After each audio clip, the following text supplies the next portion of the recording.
Hey everybody, and welcome to the PC Gamer Show. My name is Tom Marks, Associate Editor here at PC Gamer, and your host, as always. Joining me this week, Mr. Wes Fenlon. Hello. Wes, how you doing? How's it going? I'm good. I'm good. Doing all right? Yeah. Why should I elaborate, Tom? All right, fair. Also joining us today is Mr. Chris Livingston via the internet. Chris, how you doing? I also am good. Very good. From up in sunny Sacramento. How's the weather, Chris? It's been okay. It's not too bad yet. It's not 100 degrees. No, not yet. We had some 90 plus days recently, but nothing too terrible yet. But we'll get there. But how's the weather in PC gaming this week, Tom? Heyo, the weather is fine, Wes, as it always is. We've got a good show for you this week. We're going to be talking about some of the stuff that's happened lately, of course. To start out, we're going to be talking about what we've been playing lately. We're also going to be talking about Chris's trip to PdxCon, that's Paradox's convention in Iceland? Sweden? Which one is it? Not Iceland.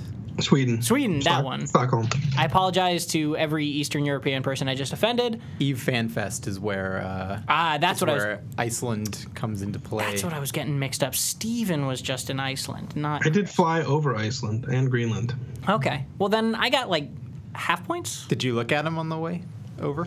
I did. In fact, the plane actually had, the video screen in the chair in front of you, and it had external cameras so you could look down at what you were passing over. I flew in a plane, I think last year when I was going to China that did that, and it's kind of unnerving a little bit. When it's daytime and you can just see the land, that part's cool, but like watching the takeoff is a little weird. I don't know. I kind of enjoyed it. I would prefer to look out the window. I like to look out the window when we're taking off just to help. Just to help the pilot by hoping things go well. The good vibes, yeah. But I was sort of in the middle of the plane. I was like on an aisle seat, but in the middle section, so I couldn't see anything out the window. So I thought it was kind of nice to have a little camera view. First person camera view. Decent quality. Yeah, really good quality, actually. The one I rode, terrible quality. It just looked like a 90s webcam that they stuck at the bottom of the airplane. So, well, it's a pretty small screen on the back of the chair. So, but I think it looked pretty good. Wes complaining about his Sky camera. Look, if you're gonna put a camera on your $500 million airplane, at least make it a good camera, right? All right, I can get behind that.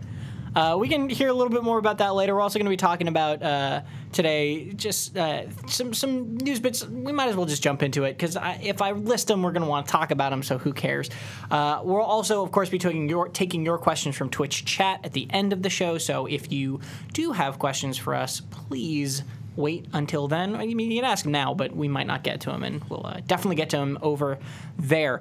To start off, though, let's run down some news. I'm going to throw a curveball at you guys. I didn't tell you guys I was going to talk about this one, but I remembered it late. Oh, boy. Wild West Online got announced last week. This was something where I think it was Wednesday. I think it was the day we did last week's show that there was this leak, quote-unquote, image that was going around of basically a what people thought was Red Dead Redemption 2, and then we got to reveal the next day that it was actually a MMO that's coming out called Wild West Online. Here's some screenshots of it, and it's like a... Easy to see why it would be mistaken for Red Dead. Yeah. I mean, it definitely has that vibe. It's a pretty-looking game. Partially just because it's a Western. Yeah, that too.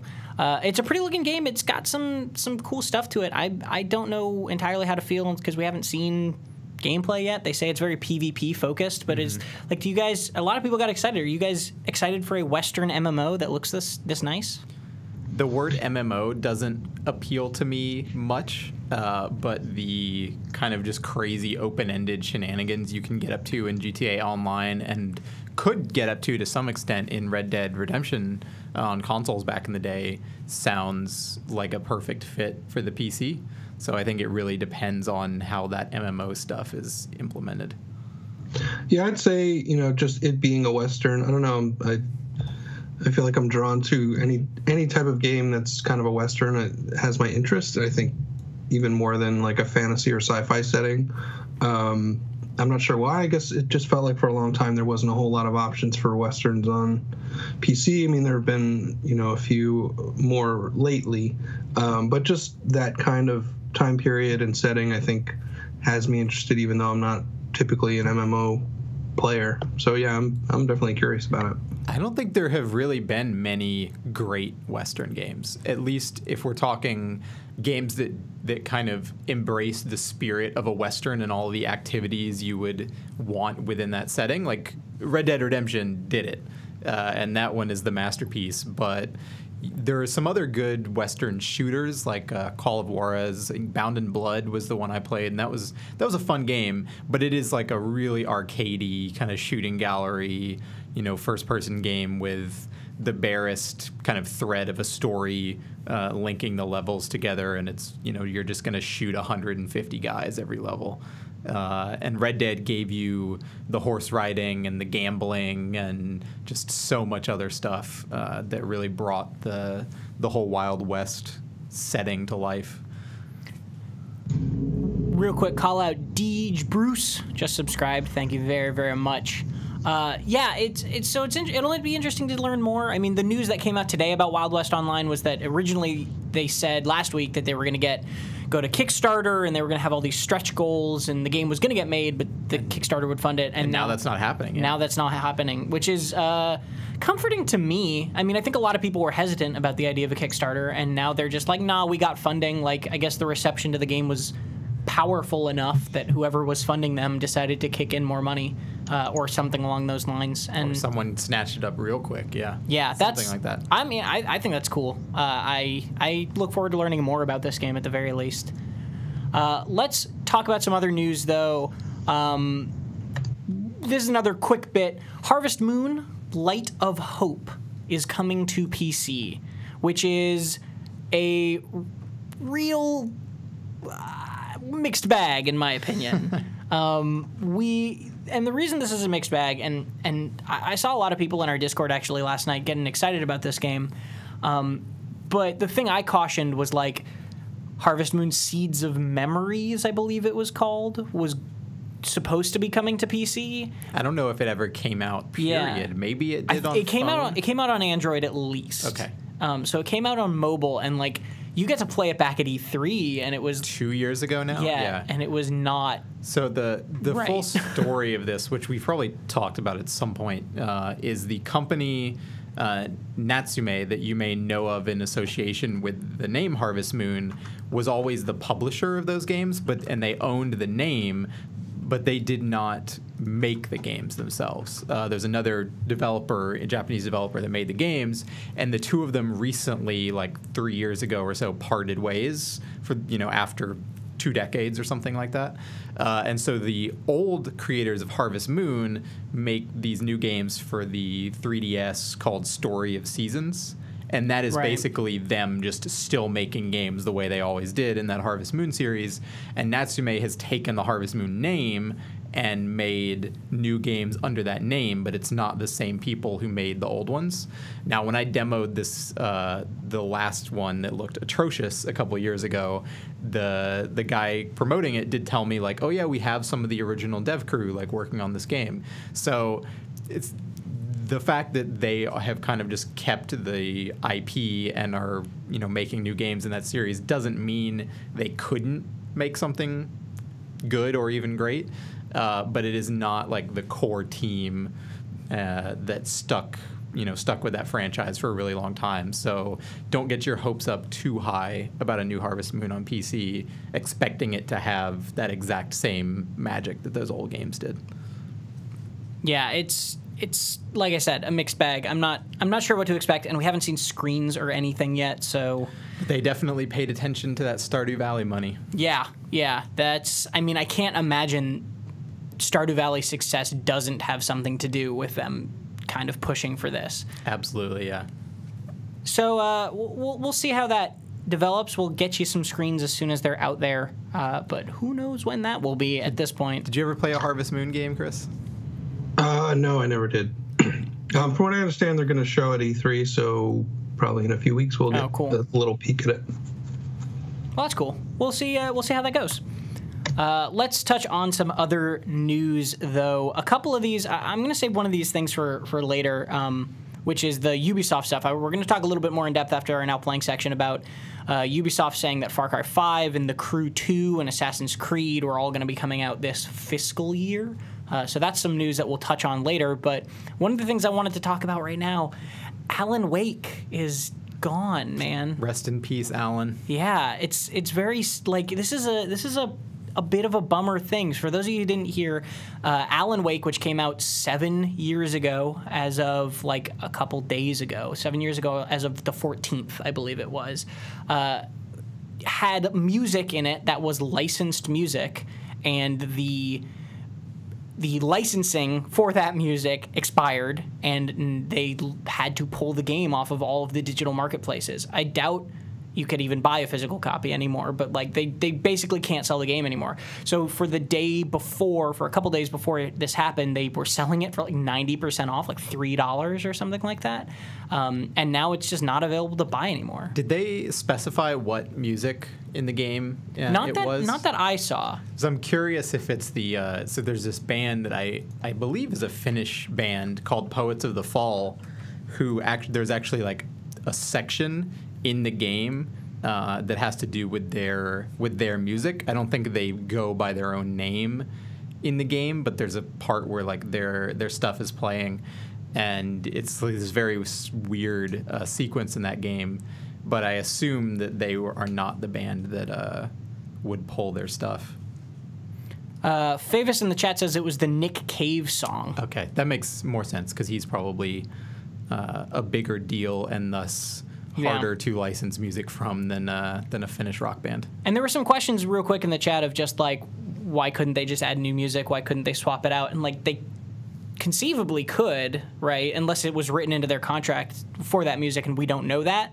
They conceivably could do that, but that requires dev time, right? Like that requires the studio to pull people off of whatever they're doing now. Maybe people where they don't even have access to those files anymore, like create a patch. You know, not saying that is the exact case, but like there are a lot of factors that go into it that could make that not as simple as it might seem. Yeah, and you would still need a new budget to presumably license whatever music you're replacing it with as well, and maybe that just doesn't exist currently. I remember this has happened before in other media. The Wonder Years, the show from I guess maybe the 80s, used a ton of music in it, and then when the show ended, and then you could see it in reruns or buy it on DVD, but then that all ended because they had the same thing happen. The music licenses expired, and for years you couldn't see it or buy it or anything, and they eventually did replace the music or the problematic music and re-release it, and I think it's probably on Netflix and stuff now. So it is something that happens. Yeah, licensing stuff is such a mess. It's so weird. GTA is one of the few I can think of that has has regularly dealt with that problem. Like I'm pretty sure several of the PS2 era GTA games that have been released on PC since have had to mix up their track listings for the radio and stuff because they just had so much pop music in them that of course the licenses and those were going to expire at some point.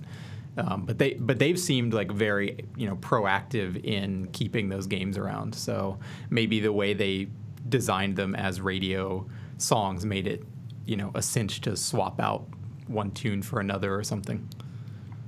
But did you guys? I never played Alan Wake, and I was interested I thought it was interesting to see that Alan Wake pretty much hit its highest peak on the Steam charts since it hit Steam, or I think it was since 2013. So whatever that was, maybe it was like a sale or something. Mm-hmm. It's hit one of its highest peaks on Steam charts because of this.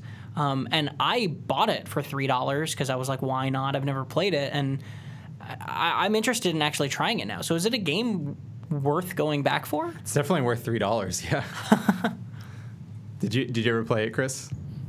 No, I had never played Alan Wake, and I missed the sale too because I was out of the country, and dang, I guess I probably could have bought it somehow, but I just I was too late. I played through it on the Xbox 360 back when it came out because I loved Remedy's writing. I loved Max Payne 1 and 2.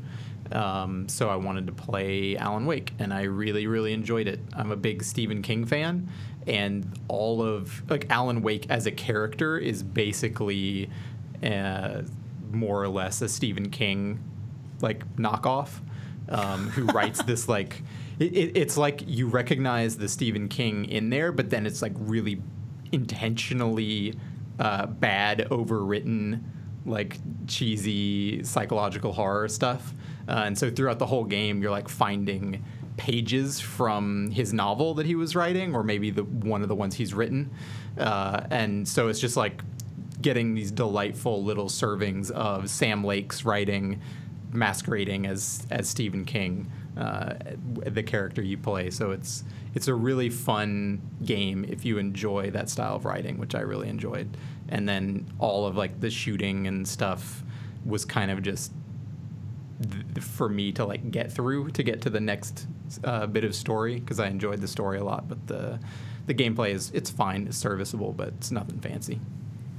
I guess it's tricky to recommend it in any form now because nobody can get it anymore. Game has a good flashlight. Excellent flashlight. 10 out of 10 flashlight. Yep.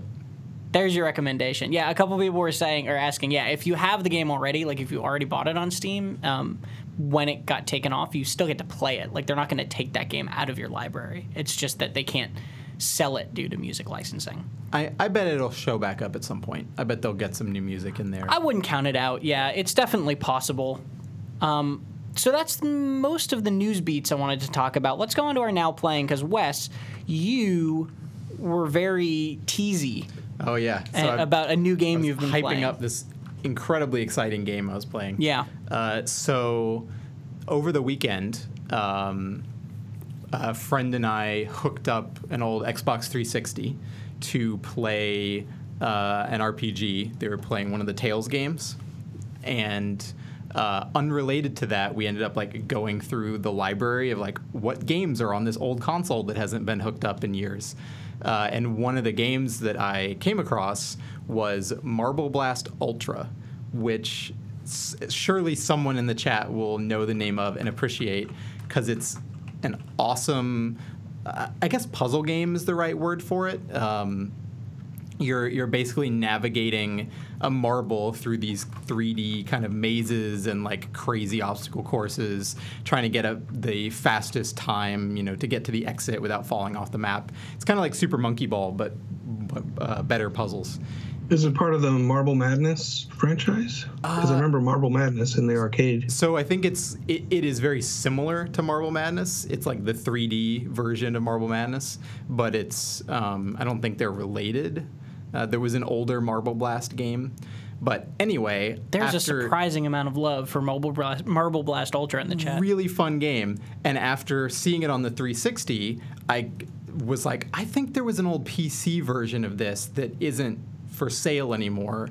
And so I looked it up, and I came across this website that I think Tom has actually just pulled up, where I'm really unclear as to the legal standing of this game, but someone took it and just re-released it on PC. It's a free download that you can get on this website.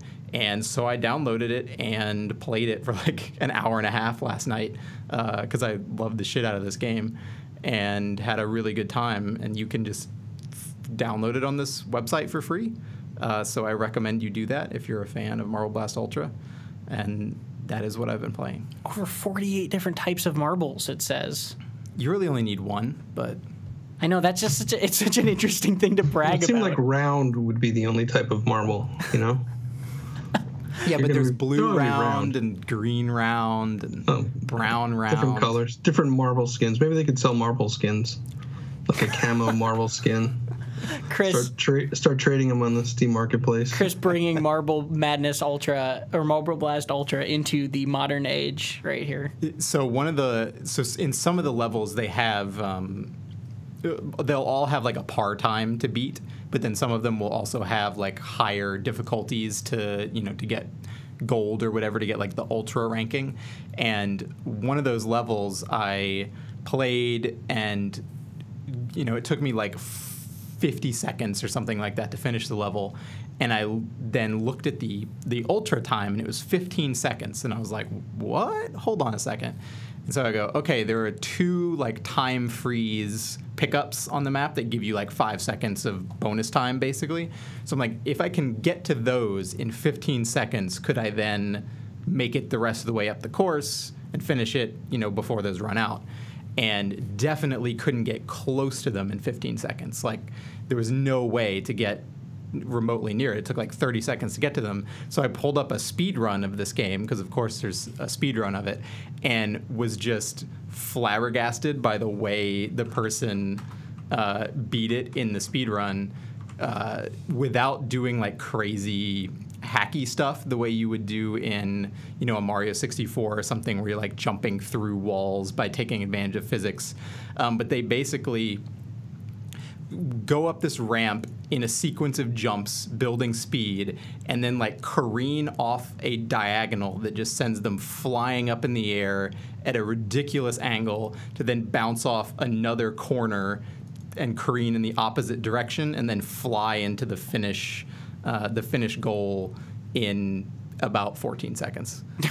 And I was just like, what the hell? And that was when I stopped playing, because I felt really inferior after that. Speedrunners will, they will break any game, right? Like, they'll make you feel bad about your best game. I definitely felt bad about a game that I was not especially good at to begin with. Tom pulled up a speed run, and that level was pretty simple, but this one looks good. This is from AGDQ from 2015, who we've talked about on the show a lot, because AGDQ is the best. But I jumped to a random part of it, and this is a much less like intense segment of the speedrun. This is pretty slow. But look up Marble Blast Ultra speedruns. You will find some entertaining stuff, I'm sure. But really fun game, and you can find it for free if you just Google basically Marble Blast Ultra PC. So I recommend it if you want to try it. Cool. That's one I was not expecting. I will give you that, man. You'd never even heard of it. I had not. It looks familiar, but I think a lot of marble games will look similar to each other. Yeah. So I'm gonna go next, because I want to have Chris go last, so we can transition into the next segment of this. But the first game I'll talk about is I've been playing. I got back into Eternal in a weird way.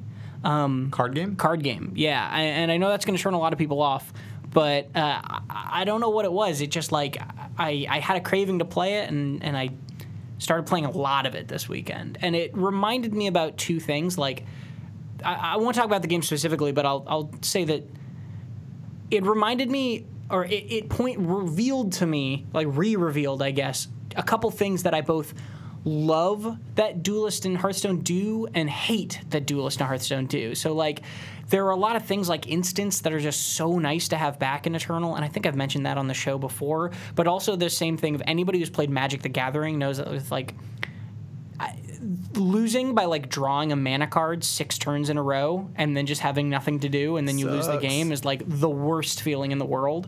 And I'm really glad that Hearthstone basically popularized getting rid of that. Yeah. So I checked back in on Eternal. Another game I wanted to call out was Rocket League, man. Oh, man, Rocket League. So me and Scappa and Jules from the chat and from our Discord got into some Rocket League this weekend, and like, dear God, I forgot how much I love that game. Like, Rocket League is the type of game where even if I know I'm terrible at it, like, I can pick that up and just enjoy playing it any day of the week. So were the people you came up against, did they feel like they had, a year and a half of just crazy Rocket League skills under their belts at this point? No, so we were like, I think we were ranked a little lower because I haven't played in so long, and Jules was also just carrying us the entire time.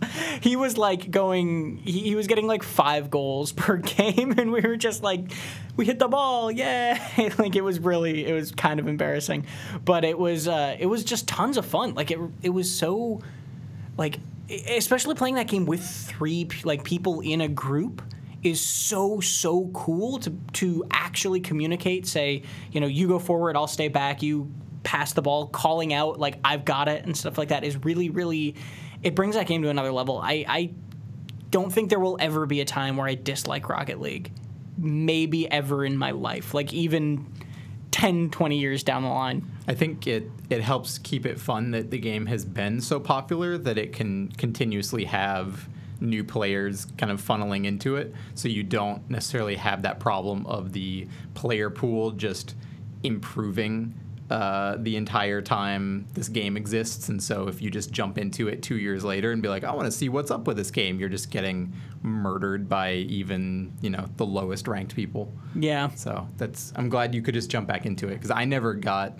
I played just a few hours of it, so I could barely even hit anything in the air. I probably couldn't hit anything in the air. I was trying to play with the mouse and keyboard at first, and turns out aerial controls with the keyboard are that's suicide. Basically impossible. Yeah. You're doomed if you try to do that. Not good. There was a little bit of back and forth. There were games where we were steamrolling, and then there were games where we were getting steamrolled, but there were mixes in there where we had some pretty close 1 to 2, 2 to 2 sort of endings. And yeah, I'm really glad that game has not, because Tyler posted an article pretty recently about how crazy good people have gotten at Rocket League, which is true. The skill ceiling is still rising, but just jumping in didn't feel punishing, really, which was nice to see. It was nice that I was able to do that. Jules and Bscappa both in the chat, so yeah, thank you guys. The last thing I wanted to mention playing was actually Deck Splash. So, this is the weird kind of Splatoon on PC, but you're a skateboard, right? Yes, it's from the creators of Surgeon Simulator and I Am Bread, but as in their own words, it is the best controlling game that they have ever made. It is a real game within their catalog. If you think about the games that you just listed that they have made, they have very strange choices for things to simulate you being. Yeah. A surgeon, bread, and a skateboard. So yeah, anybody that hasn't seen it, it is literally Splatoon meets Tony Hawk, right? You control this very physicsy skateboard with, you definitely want to use the controller, right? And you control it with the sticks and the buttons, the shoulder buttons to rotate and stuff. And you hop and you don't have a rider or anything, you're just the board. And you do tricks and grinds, and when you land, depending on how good of a trick you did, what your score was, you paint the area around where you land. And that's it, right? And then it's a turf war thing like Splatoon. And you try to do these weird physicsy tricks, and the skill cap or the skill ceiling for that is pretty high, actually. It's pretty cool what you can do. And you paint the area, and you paint more than the opponents, and it's 3v3. And it was just the alpha, right? They just had a closed alpha this past weekend, and I was kind of surprised by how good of a game it actually was, right? Chris, do you think that this game makes you embody a skateboard because they thought that would be really funny, or because they didn't want to animate characters and that would cost way more money? Yeah, I would probably say just for simplicity's sake. Why bother with having a human being to render and animate, and I don't know. Plus, it's kind of fun sometimes to just be an object and not a person. What if they made you bread on a skateboard? Could just combine a piece of bread. This was an expansion for I Am Bread. Yeah, it could be a special unlock if you get enough trick points, you can skateboard as bread. I imagine there's a bread board, right? Ooh, there you go. There's gotta be surgeon board. There's a tons of cosmetics. It's gonna have tons of different board skins, and that's gonna be a big aspect of it. One of the things that they did too is you load into it, and the music and the vibe of it feels like Splatoon meets Jet Set Radio meets classic Tony Hawk. It's really, really exactly what you want from a skateboard game that looks like that. And it was fun? Yeah, it was fun. I mean, it was really hard to learn at first. Like it's hard to be good at that game, I think, which is a good thing. And it was surprisingly fun. I'm interested to see more because the alpha was pretty limited, but I'm really interested to see what they have in store for that game. So it's pretty technical to pull off tricks and stuff like that? Yeah, I mean, technical might not be the right word. I guess it's, you have to do the tricks yourself. If you want to do a kickflip, you got to hold right trigger, which will rotate, it'll roll your board. And then you got to push the right stick to rotate your board exactly how you want it. There's no, it's no button input combos or anything, or like down to forward back to do a kickflip or anything like that. You have to physically rotate the board the way you want it to be to do the trick you want to do. The only thing that is kind of less realistic in it is that when you want to manual or grind, you press a button, you press the X button and you will snap to the rail. So that's a little simplified, but the actual spinning is really intricate. And does doing tricks increase your splash radius when you land? Yeah. The bigger your score when you land, the bigger your splash, and then also the direction you land. So if you land sideways, it'll be oh, that was a bad landing, and you don't get as big of a painting area. I don't know how. Very weird game. Yeah, very weird game. I don't know how long the appeal would last in the full game. Well, that remains to be seen. But it was really cool. It was a really fun little thing, and I'm glad I got a chance to actually play it. I do feel like with just a board and no actual character, you're missing out on the ragdoll physics of complete failures and face plants and stuff, which to me is usually the fun part. I mean, failing should be fun other than just not getting points or painting enough of an area, you know what I mean? Yeah, you're definitely right, because failing or screwing up a trick in this doesn't feel great. The board just kind of stops, and then you write it and you move on. That's kind of why people still love sharing videos and GIFs of Skate. The Skate series is just the crazy, weird animations that would happen when you face planted or something, and the physics went nuts. Mm-hmm. And a couple people brought up Skate too in terms of the controls and it feeling like the controls. And I think yes, but even Skate had a bit of it's more direct control. If you want to stop a trick halfway through or whatever, you can just do that. I never played too much of Skate, so maybe I'm just totally wrong. But yeah, it is a weird physics-y sort of version of that. But that's enough from me. Chris, I want to hear what you've been playing, or maybe not playing, because you've just been in Sweden. Yeah, I went to Sweden on Wednesday of last week and was there all weekend, and I did play some things that I unfortunately can't talk about because the embargoes don't lift until tomorrow and Friday. The one thing I can talk about that we will be talking about in a bit is Surviving Mars, but I didn't get to play that because they didn't have a playable demo. So I have not played anything I can actually talk about, but I can talk about the fact that Stockholm is lovely city to be in. I've never been before. It's only my second trip to Europe in my whole life. So it was just great being there. The convention was a lot of fun. They opened to the public. There were hundreds of Paradox fans there. All seemed to have a great time. It was in a beautiful all of Stockholm is very historic. There's just these old buildings and churches and things everywhere, but it was a nice event, and fun.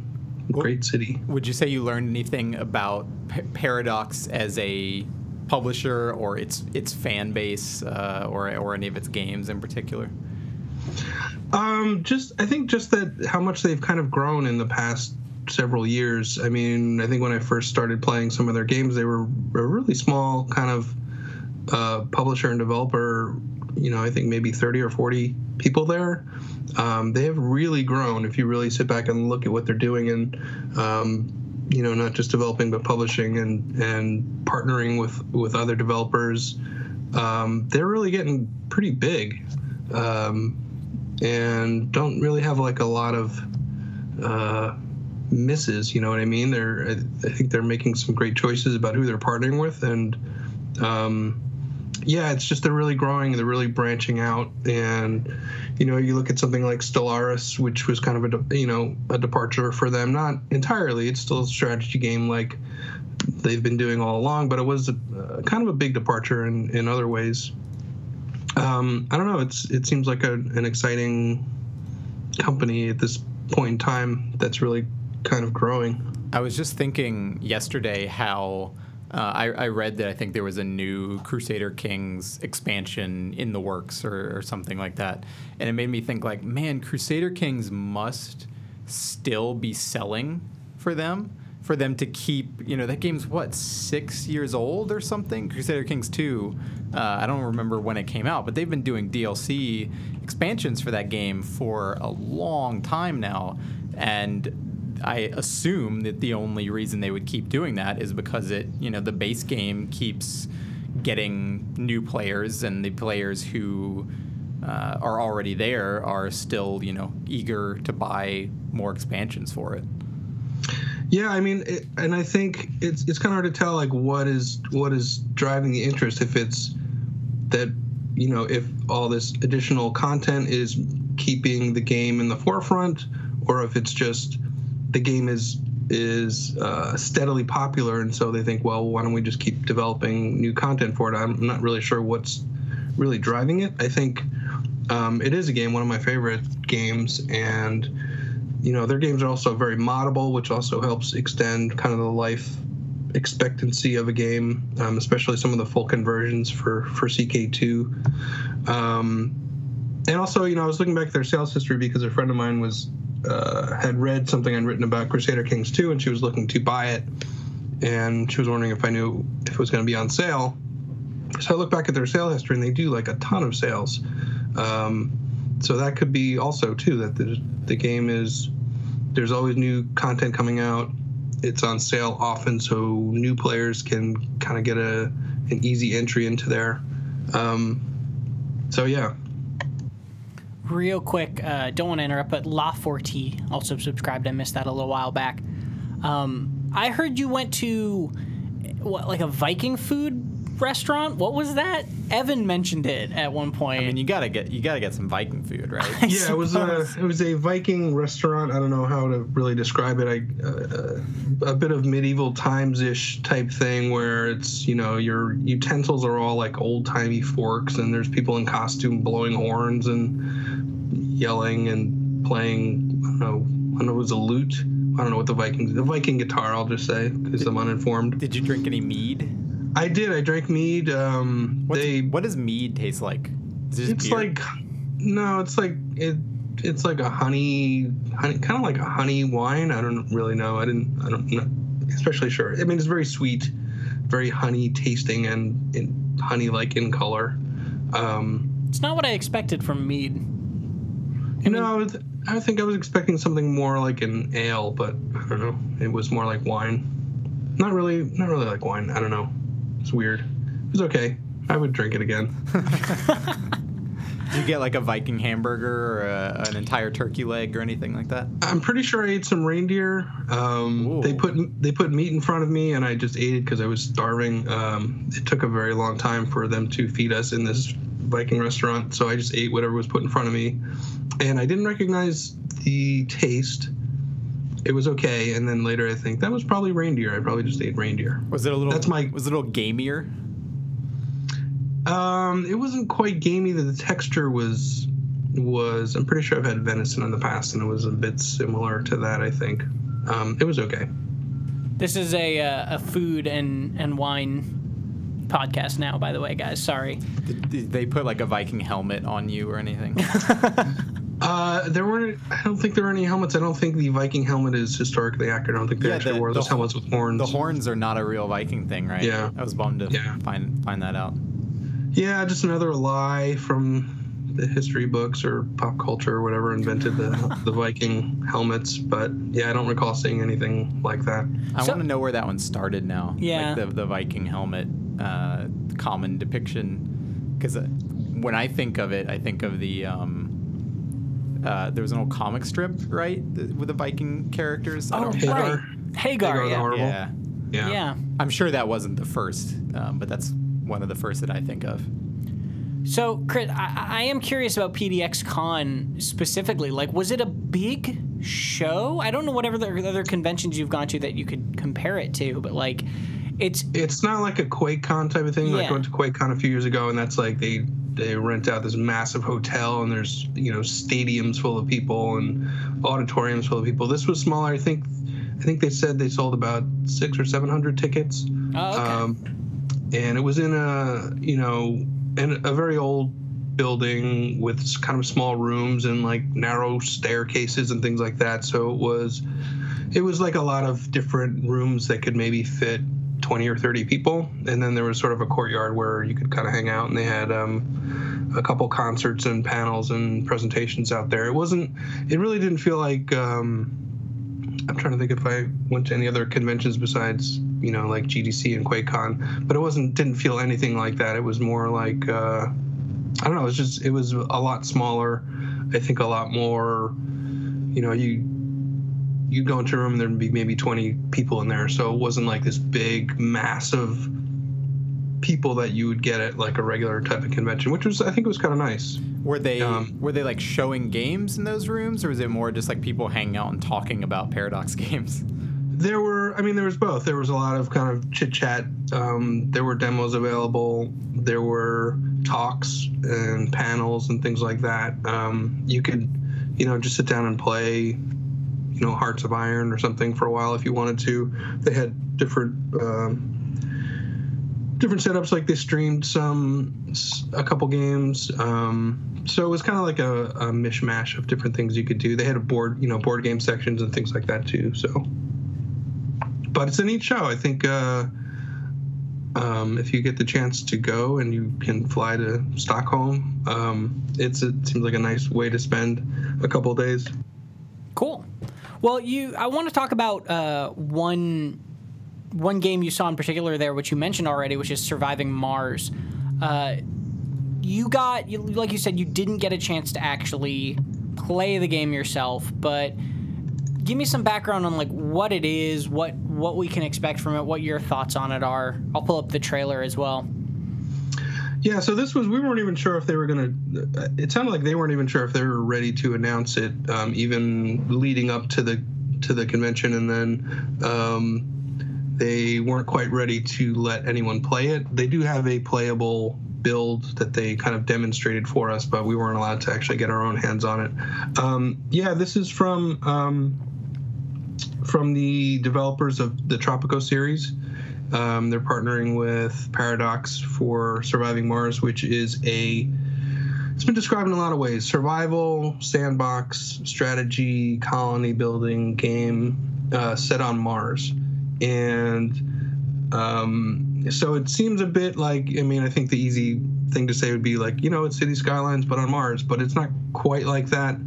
From what we heard, it looks like rather than just building a colony and then a bunch of citizens are just wandering around doing whatever they want, you can actually direct each of these colonists to certain tasks like research or production. They all have individual traits like their ambition, or they're tough, or they're, easily scared. So City Skylines, the citizens are all just sort of, they just kind of wander around and do their thing. You have a more direct control over your colonists. And so basically how you start is you pick a sponsor for this Mars colony mission. And that could be a different country. It could be Russia, it could be the EU, could be the United States. And each sponsor kind of has a different starting condition. Like some may have more money. Some may want you to build like the biggest colony you can, or populate with as many people as you can. So they kind of have like little goals and milestones for you depending on which sponsor you choose. And when you start building, it sounds like for a considerably long time, you don't have any people up there. You start with drones, you start with robots. And I don't know for how long, but I did ask, I said, is it okay? Like, could I play and never send any humans there? Could I just have a complete robot base? Like, what if I don't want actual humans there? And they said you could, but you would only play about a quarter of the game. So that sounds like a long time to be playing with just robots before the actual colonists show up, because you basically have to create a livable environment before you can get any people there. It kind of sounds like it's going through phases of different takes on this kind of the meta genre of, you know, building civilization games, where at first you're just going to have this like city builder that's kind of more like a SimCity or City Skylines, where it's mostly about you laying down your roads and your buildings and stuff. And then later it has kind of a Dwarf Fortress-y style like colony management, where all the characters have some degree of personality and stuff, except you can directly control them, which is kind of more RTS-like, I guess. Yeah, exactly. I mean, it does sound like there's stages like that, and like the first, I guess, big milestone is when you finally get a human being on Mars in your colony. And it is kind of like, you played a lot of Dwarf Fortress. How many like people would you have in an average game? Like, how many? You can change it. You can like set some limits, like on the outs, you know, kind of in the setup of the game. You can go in and configure it to make it easier or harder to manage, depending on how big of a fortress you want. But I think the sort of basic way it works is you'll have colonists arrive and sort of in waves. They'll like immigrate to your colony basically, and they'll show up in a wave of like 6 to 10 dwarves every 6 months or a year or something like that. So over the one that I played when I did a video series, I ended up with something like 50, which is what we then capped it at. And you could have many, many, many more, but it's already like a lot to try to manage with that number. Because here they were talking about potentially in the thousands of citizens eventually if your colony is big enough, which seems like a difficult thing to manage, like for me personally, that many people, and B, kind of, you know, if it is a Dwarf Fortress type of simulation with all those traits and aspects and things like that, like how would you even you know, simulate that with that many agents, I guess the word is, in the game at once. So that'll be interesting to see how that's handled. I'm excited to see you try to recreate your City Skylines one family experiment with make your giant robot city and then put one person in it. Well, yeah, I'm pretty sure a lot of people try to do the whole Matt Damon Martian experience of a single colonist. But yeah, so it does look, I mean, it's definitely in my wheelhouse. I am really interested to actually get my hands on it. As your humans arrive, you can actually start doing research and unlocking new technology and upgrading your cities and your domes and things like that. And they were talking about trying to how you kind of keep your colonists happy, because you have to worry about their physical health. Things like food and water. You have to worry about their mental health, like if they're constantly, if you're not doing a very good job and say their domes are leaking air, or they go out on missions and they almost die, like it starts to have an effect on their psychology, and they can start going a little crazy. They can start committing crimes. Sometimes they can just be like, I'm going back to Earth, and just climb on a rocket and try to leave, which I think you can prevent that, because you have to fuel these rockets. They have kind of a reusable rocket, so you come over with one, and then you fuel it and send it back to Earth, and it goes back and forth. And another interesting thing they were talking about was, you know, Earth is kind of like your hub, and you can get supplies from it, and you can get colonists from it, which is kind of important. But there are certain scenarios that might happen randomly where you're building your colony and you're sending, you know, precious metals back to Earth, and they're sending you colonists or food or whatever. But there could be a problem back on Earth. Your corporation could go bankrupt, or there could be a huge war on Earth, or it could be a disease or something. Some horrible calamity could happen, not on Mars, but on Earth. And then suddenly, you know, there goes your supply line. There goes your source of new colonists, which is kind of interesting, I think, to have a kind of disaster off screen that's going to really screw up your Mars colony, which may already be having its own problems. Man, what if there's like a nuclear war outbreak on Earth and just like everyone is dead, and you just have this Martian colony cut off from the homeland, which is now just, you know, Mad Max post-apocalyptic wreckage, and you got to figure out how to survive. That could be, if that's the kind of thing that can just enter into your campaign, you know, 40 hours in or whatever, like that's nuts. Yeah, I think it's kind of an interesting twist, and you know, they said these would be randomized. I would assume they don't always happen, and when they do, it's not always the same thing. But like your colonists can reproduce, provided that they feel comfortable enough in your colony. If your colony is a piece of garbage and they're constantly like having their lives threatened, or things aren't going well, they're not going to be like, yeah, let's have a baby. But if they feel like this is a really good, stable environment, they'll start to actually have kids. So you really do need to keep an eye on that, just in case, you know, Earth has a problem and can't send any more people. You're going to need to kind of generate your own. So it'd be interesting to see some of those scenarios. They also have something they call mysteries, which they're being very vague about. Would you say that they're mysterious? I would say, yeah, they're mysterious. These mysteries are definitely mysterious. The way they talked about them were mysterious. They have really wanted to make this a more realistic type experience, in terms of the science is actually based on not necessarily current technology, but possible technology and possible ways we can actually colonize the planet. But they also, you know, these are guys who really love sci-fi, and so there are these mysteries which you can investigate, which will kind of break with the sort of realistic feel, and it could be something involving possibly aliens, possibly some object from another dimension. I had asked them almost immediately, like, can, you know, will these drones develop AI and try to kill all my colonists? I mean, that was my first question. And it sounded like it was something they had discussed.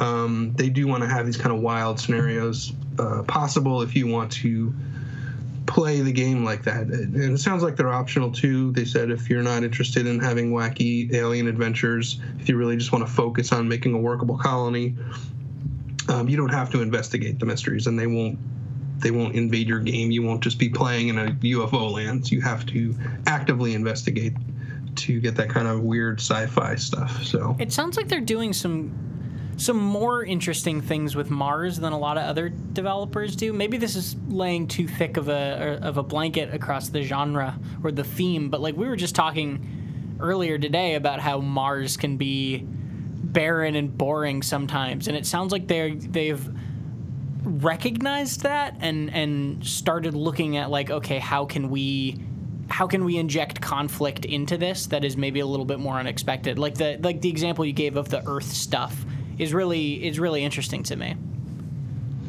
I like the idea too that there could be and probably will be mods that make some of that optional stuff just happen to you.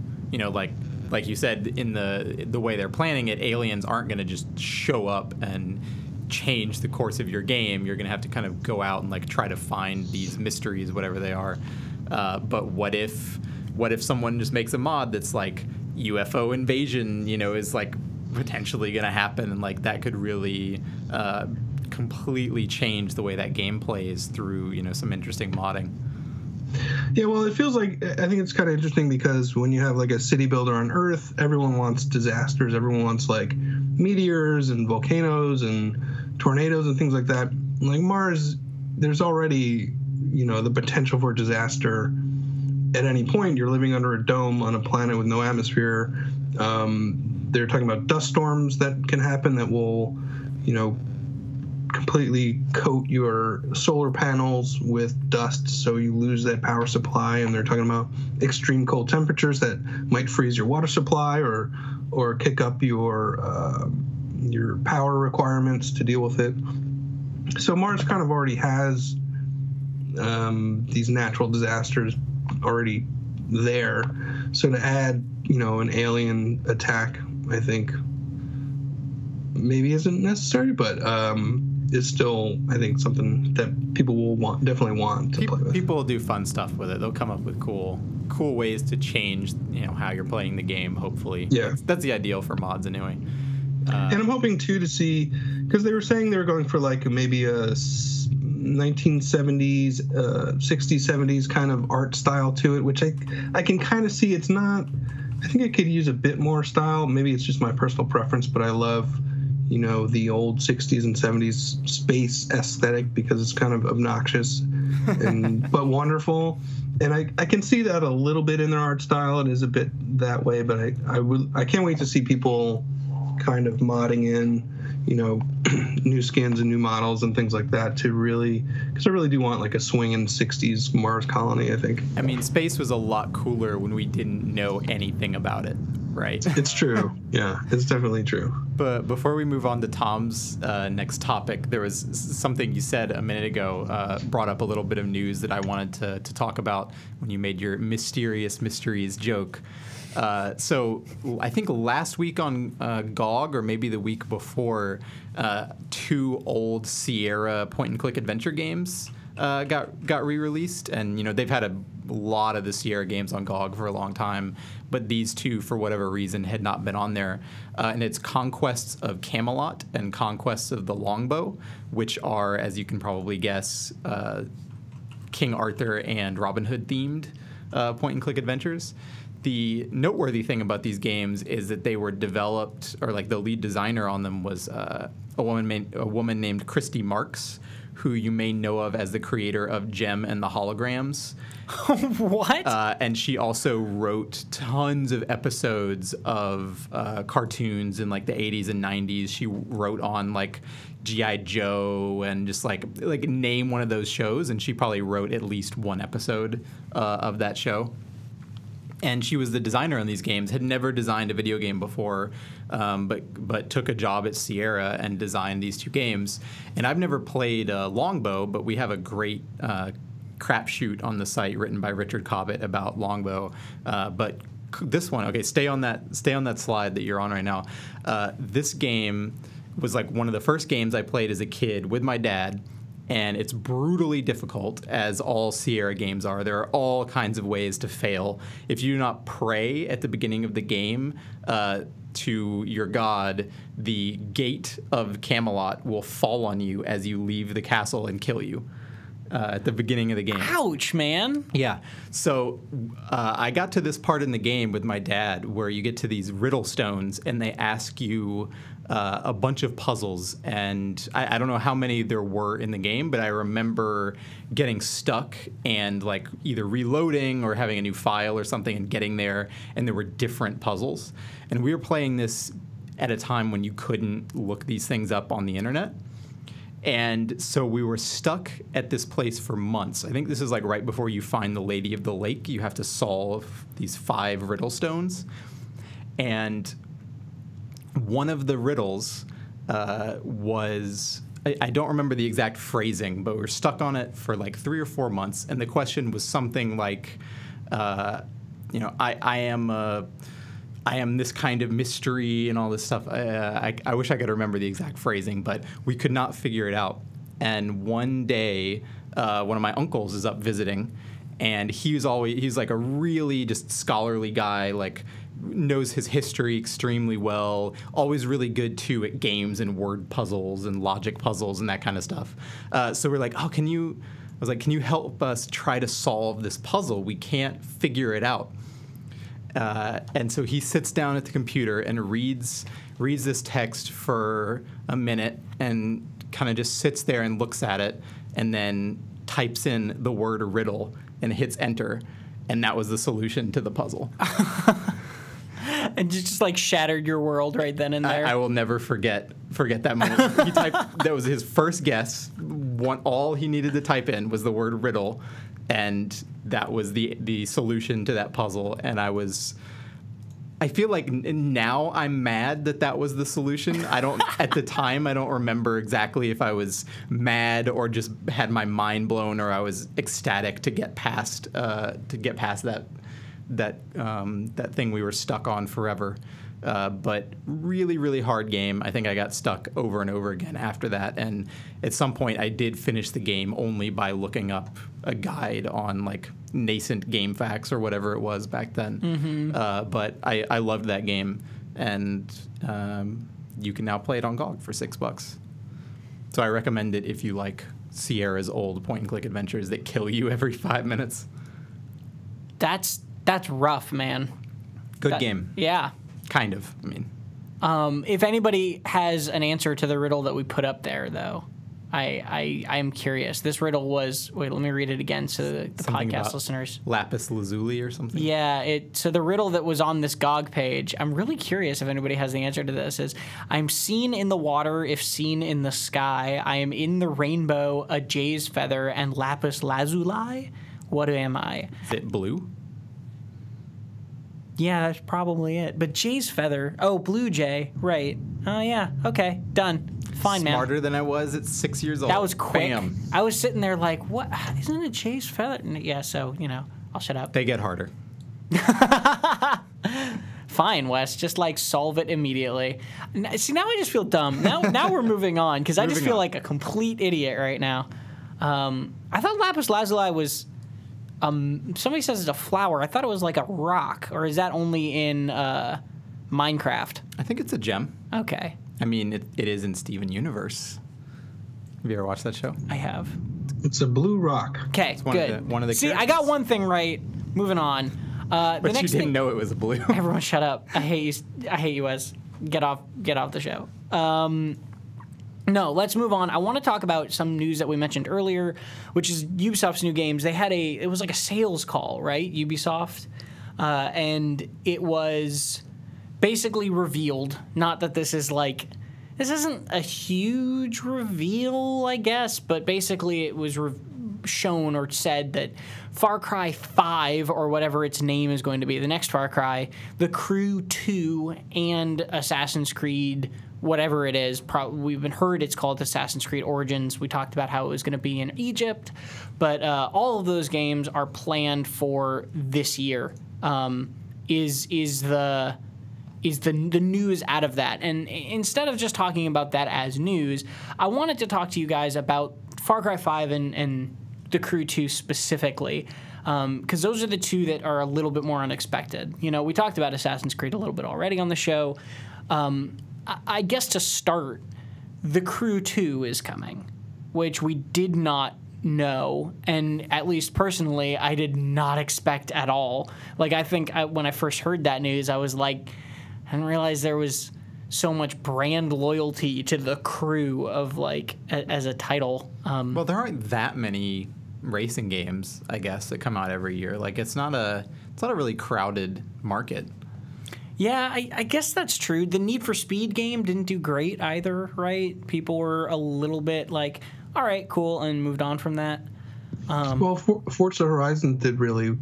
I don't know how it sold, but it was certainly well received. Yeah, Horizon 3 and a lot of Horizon 3 was a phenomenal open world arcadey game, and I feel like all of the annual Simi games, there are a lot of I'm blanking on the names now. The Gran Turismos and the Forzas are more the harder sim ones, the dirt rallies. Those games are. I feel like we'll always have a market, right? Those are always just kind of going, and the people who like those games play them, and that's awesome. But these more The Crew was basically they called it an MMO. It was like an open world online driving game where you could drive from one side of the country to the other, and I mean it was an interesting idea. I didn't dislike it when I played it. It didn't really inspire me, and it's surprising that Ubisoft felt they needed to make a sequel. Well, the way a lot of these games, the big budget stuff is going is towards, the game as a platform, right? And I guess either The Crew was not positioned to do that as well as they wanted it to, or maybe they have a bunch of ideas, to make a new game that will keep people playing it for 5 years, or something like that, and keep buying new cars and buying new paint job options and all that, all that stuff. So I wouldn't be surprised if that's the motivation behind making it. But I don't know. Maybe the last one did just end up selling really well for him. Yeah, maybe. It's just super surprising to me. I mean, like, I don't even know what I would want to see different in a Crew 2, you know? Like, I don't even know, like, where would they go? Would they just say, okay, we're going to go worldwide now instead of just North America? Drive from New York to London. I mean, let's say this fictional world has, like, the ice bridge has reconnected, and there's a road across. Drive across Pangea. Yeah. That's what we need in a racing game. Dude, if they announced that the Crew 2 was set in, like, the beginning of the game, you time travel back to Pangea and the whole world is... I would be on board for a dinosaur car racing game. I am 100% on board with that. I think a lot of the excitement around Forza Horizon 3 was because it had a really smart vision for what it wanted its world to be, and we're going to do Australia, and we're going to give it a vibe, give it like a feeling of place. And not that Australia is, for a lot of people, it is kind of this like far away exotic part of the world, right? And I would like to see more racing games embrace that idea and like take it up a notch in weirdness, and not go like so many sci-fi racing games, right? Is like you're on a sci-fi track, it's the future, and you're on a track and you're in zero gravity like race cars or whatever. Why not make a racing game that's like a Need for Speed or like The Crew, but just have a completely just crazy setting for it? What if it's the year 2100 and you're still driving cars, but like it's all just like weird futuristic cities, either dystopian or utopian, like however you want to portray it.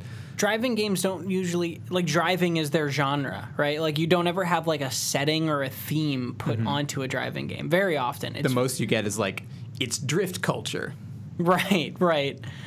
And there was the what was it? Oh God, what was the name of that game? That racing game where you could like trigger environmental effects. Split Second.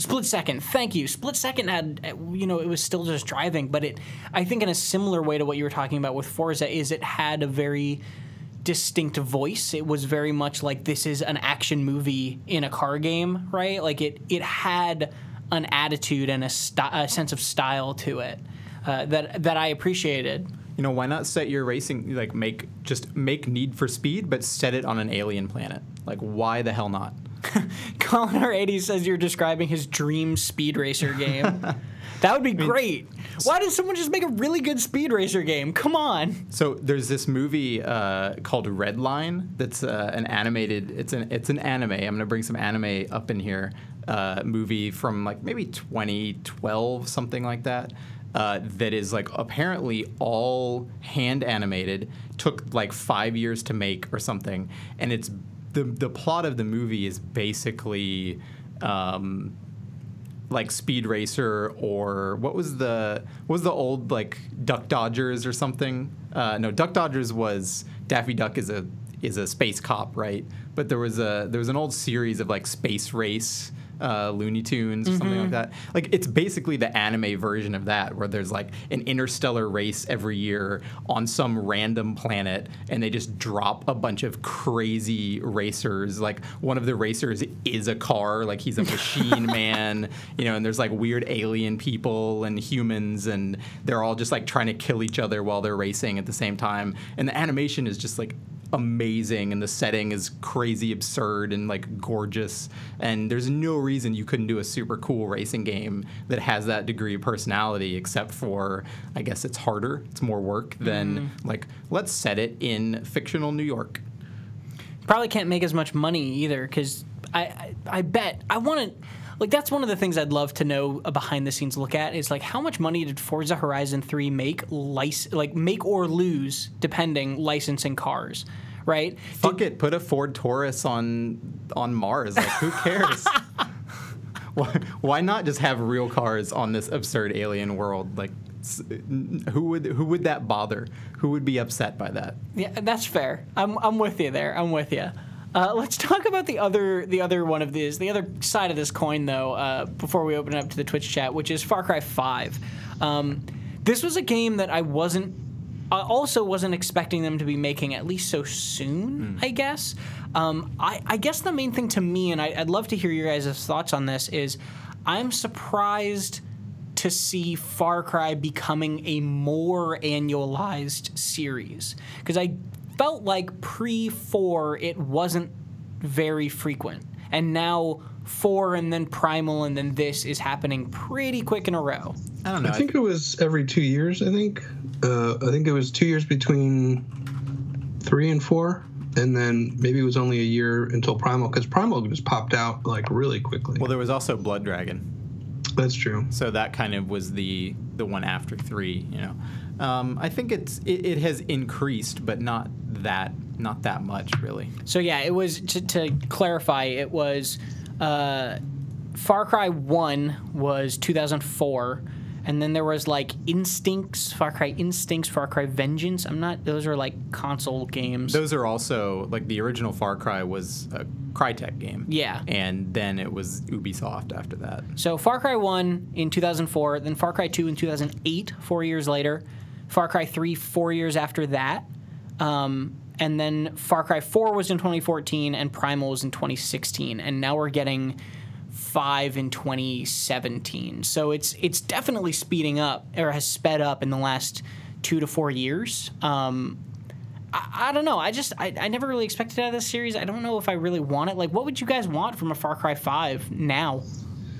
Well, you know, I was just taking a look, like a couple years ago, Ubisoft sent a little poll to certain Far Cry players asking what they wanted from another Far Cry game. And looking at these options they gave, I think there's one that stands out as being probably a pretty strong possibility.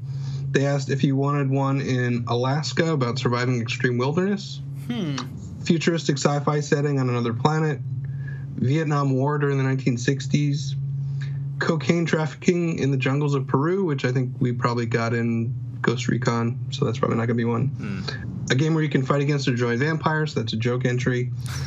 Here's the one that is probably it, a Far Cry game set in the spaghetti western style, set in the late 19th century Americas, which is very specific, and we were just talking about western games, and I wouldn't be surprised. I don't quite know how a Far Cry game in the Old West would work, but that strikes me as a pretty strong possibility. And definitely one I would be interested in. Do you think they would dare try to compete with Red Dead Redemption 2? Like, would that be on their mind?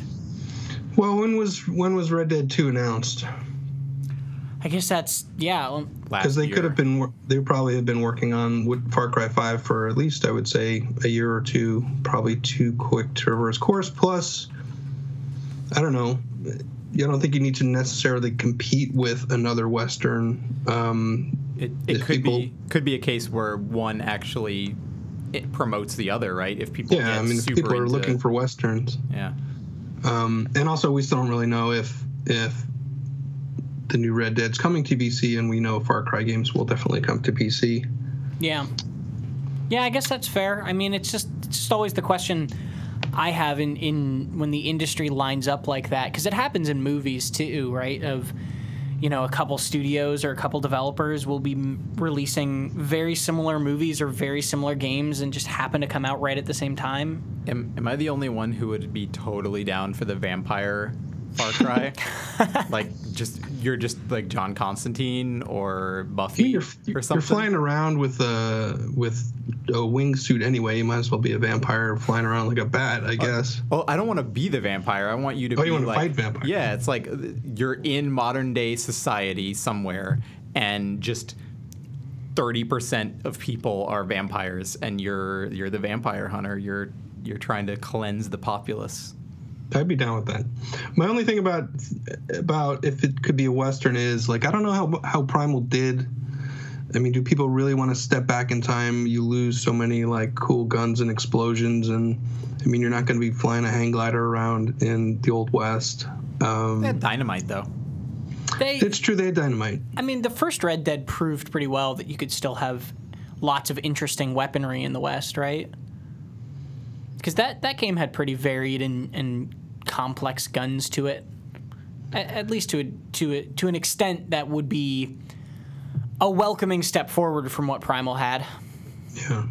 I think that maybe they're looking at Far Cry sort of the same way they did Assassin's Creed, in that the big appeal of the series is the setting and what you do in that setting, you know. And Assassin's Creed, I think, was continuously let down by failings of just kind of gameplay or writing or, you know, mission design, or the open world having too much, you know, repeated stuff that you're doing.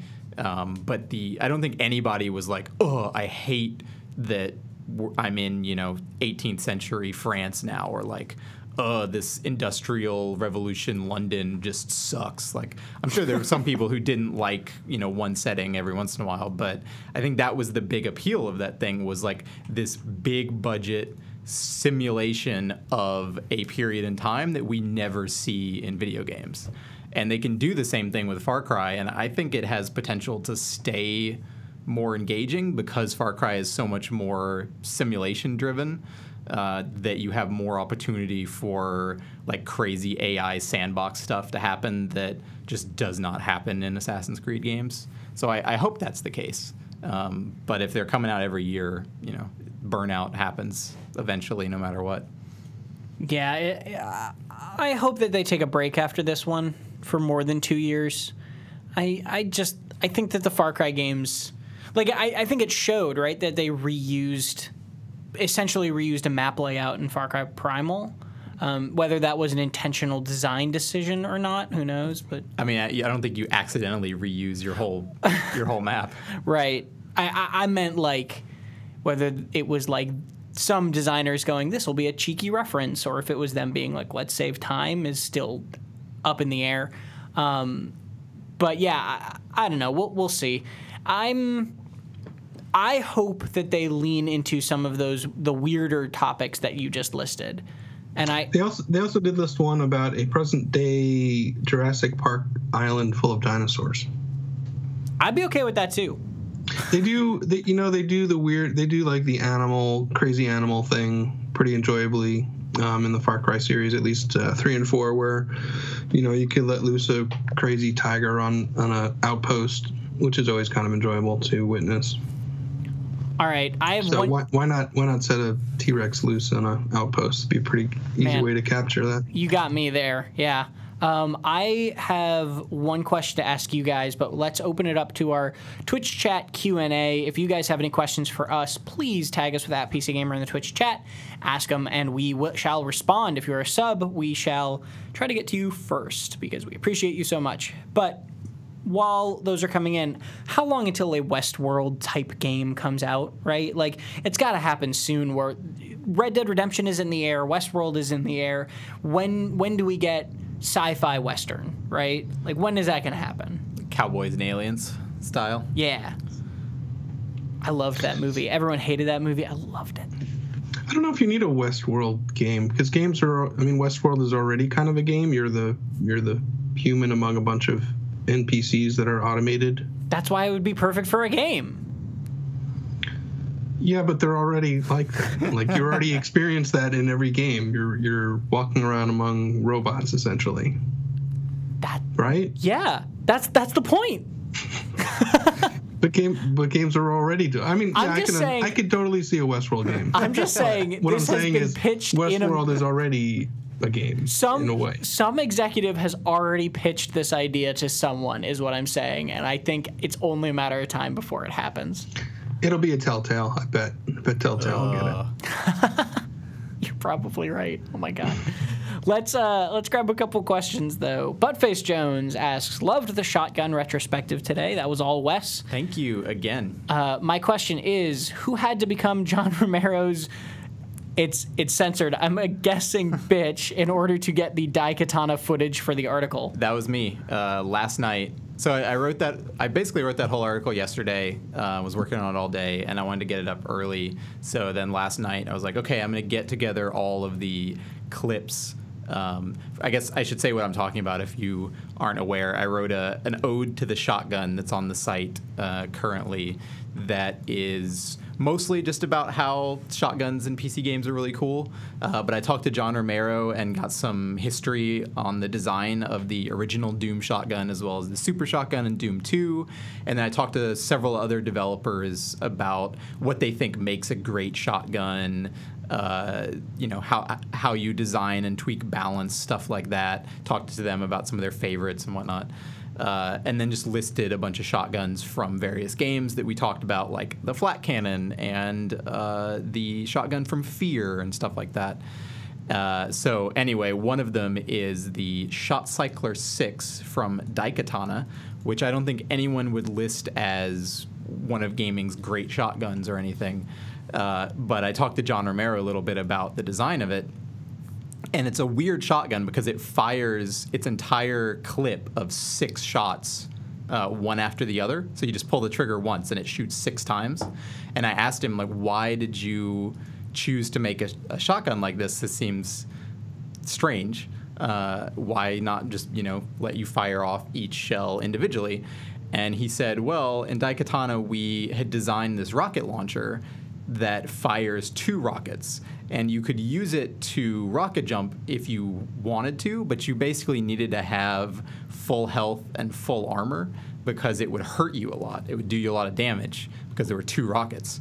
And he said, so I thought, what if I designed a shotgun that would let you essentially rocket jump or shotgun jump up to a higher location? And so they did that with this 6-shot shotgun that basically will, each shot, if you jump and shoot down, will kind of inch you upwards a little bit more into the air. And so then you can use that to reach a ledge you wouldn't be able to get to or wherever else you're trying to jump. And so I went into Daikatana last night at like 10 p.m. and set up a multiplayer match with just me in it and went and got a shotgun and stood around jumping for a while and took some footage of the shotgun. And that was my night last night.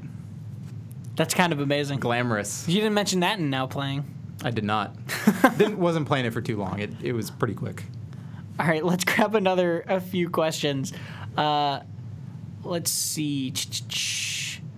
The Obsidian Tower asks, any thoughts on Dead Cells? Anyone planning to play? So I think I talked about this maybe a couple weeks ago, but I had played a little bit of it. Anybody who doesn't know, it's this kind of procedural roguelike, and I know a lot of people already are like, oh, I'm done. But it's like a Metroidvania. But also a lot of people are like, hello. Yeah. So it's a roguelike Metroidvania type game. Really, really good pixel art. Like, it almost looks... I wonder if they rotoscoped the pixel animation because it looks really, really good. And it's just hit early access on Steam. Another large portion of the listeners just stopped caring. But it's actually I think it's a pretty fun game. I haven't played a ton of it yet. We're planning on covering it on the site soon. But it's one to keep an eye on. It's one that unexpectedly got popular, like really popular. I don't know what it was specifically, but it is just like, it's not like any crazy developers or anything. It's just like an independent studio making a cool roguelike game in early access. Good art can take you pretty far. Yeah, good art, I guess, can take you pretty far because it has over 2,100 Steam reviews, the vast majority of which are positive already. And that's in like a week, so it really, people are digging it, and I think that's cool. And from what I have played, I've been digging it too. So yeah, we'd like to cover it some. We're just real busy, so we'll check it out more when we have time. It's got these cool it's got cool mechanics where, like, as you play more, you will unlock the certain weapons and certain abilities and items that you can find in the dungeon. So as you play more, you get the ability to find better things. And then also you can unlock permanent things. Like, one of the first upgrades you get is a thing that lets you keep, I think it's a quarter of your money between deaths, or like a half your money between deaths or something like that. So there are these little stopgaps. So it's not just completely roguelike and nothing matters as you play it.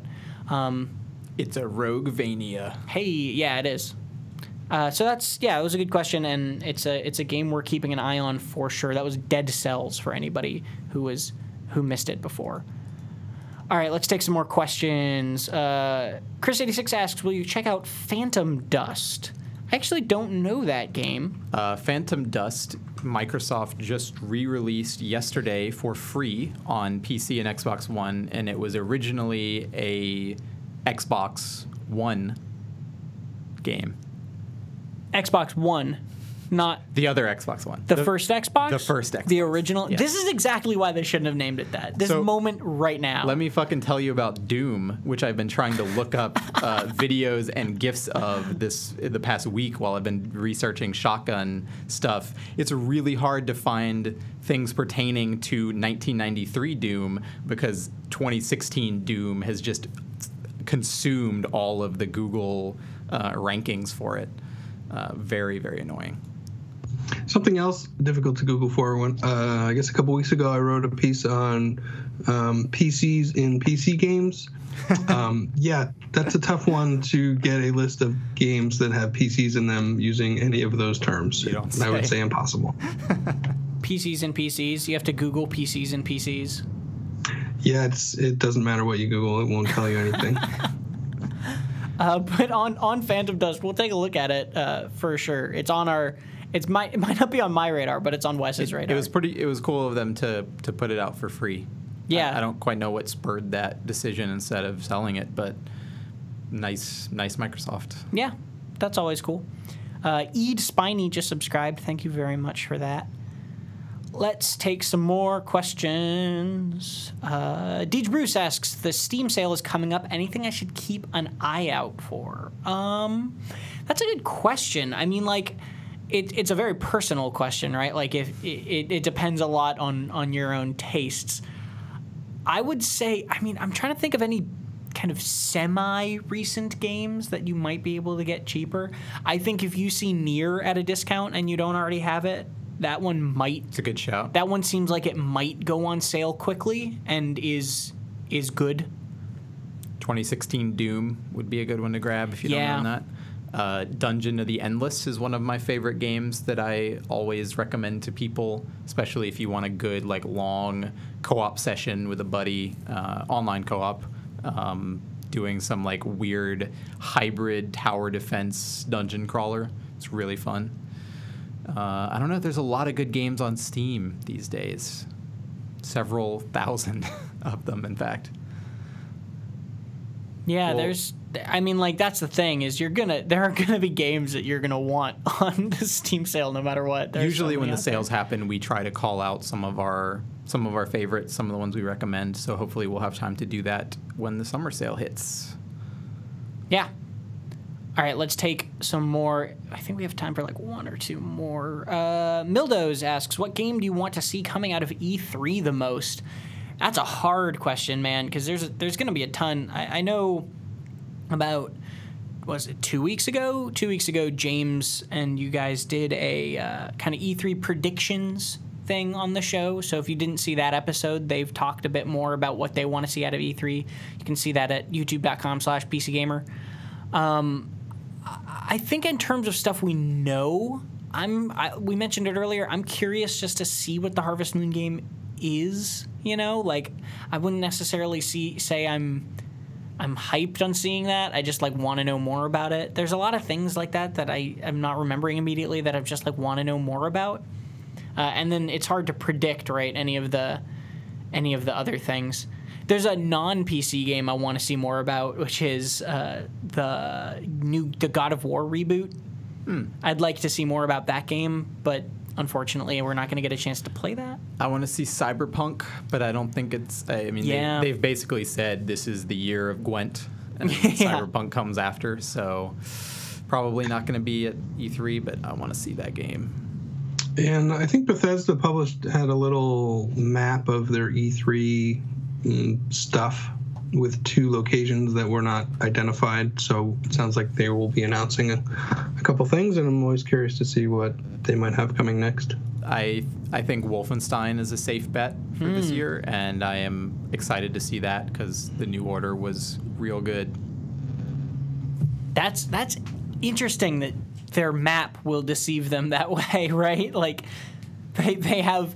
They just are like, no, this is storage, this large section of our booth. There's nothing there. Don't worry about it. Yeah, we talked about Cyberpunk also on the show I think either last week or the week before, and I hope we see something, but I doubt it. I mean, maybe another like teaser trailer, but I think that would be at the absolute max. I think they're going to wait till next year to show it and talk about it all. We should just... They should just re-release the exact same trailer with an updated date and just nothing else. All right, guys, that's all the time we have for the show today. Thank you very much, as always, for joining us. We love having you here. You can always join us again. Oh, my nose is so itchy. What's going on? Next week, Wednesday, 1 p.m. Pacific time, twitch.tv/PCGamer, where my nose will have calmed down by then. Don't ruin the end of this podcast with a sneeze, Tom. I won't. Now you're going to make me. Don't do it. Like I said, youtube.com/PCGamer or PCGamer.com/podcast are places you can go to see and get in touch with us, leave comments, all that jazz. You can always email me at tom@PCGamer.com if you want to talk about things and stuff about the show or whatever. We'd love to hear from you. Thank you once again and always, and thank you, Wes and Chris, for joining. We will see you guys. Always a pleasure. Bye. See you next week. Bye.